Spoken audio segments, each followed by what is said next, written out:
Hello DJ, got your brake booster rebuilt. As I'd shown you in an earlier video, you had a vacuum leak inside the vacuum can, and that was due to the vacuum diaphragm collapsing, the lips of it collapsing. Here's yours, and you can see this is called the heel of the diaphragm, and then these are the lips. It's supposed to splay out and catch the sides of the vacuum can. And that's what yours looks like, and this is what a new one looks like, and you can see how much difference there are in terms of the lips splaying out. So that's the biggest problem there.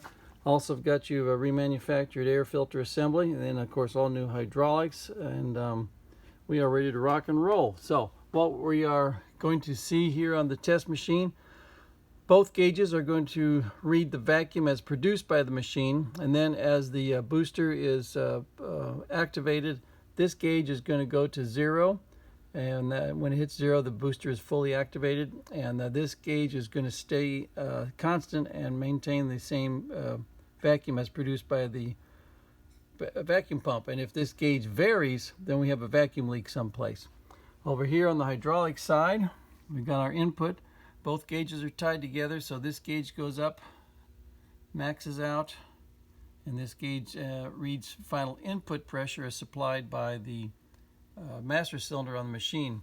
Over here we've got output, and this gauge goes up, maxes out, and this gauge reads final output pressure.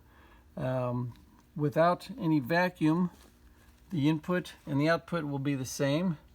And the booster is basically inert. When you don't have any vacuum, the brake fluid goes in and comes out and doesn't do anything. It just bypasses right through just passes right through the booster. So you'll be able to see that here. Our input. We've got 350 in, 350 out, 350 out. Now then, when vacuum is applied, the booster then becomes active, and it's a 2-to-1 boost ratio. So whatever we read here, we should have double over here. So we got 350 here. We should at least see at least 700, maybe even better on this side.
While we are under pressure, we check for leaks from our bleed screws.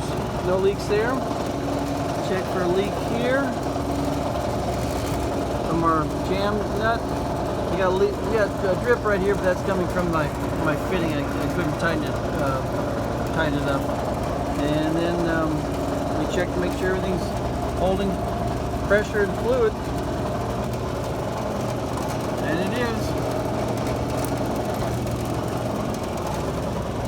That's a good booster. Now we can get your brakes bled and get your car back to you.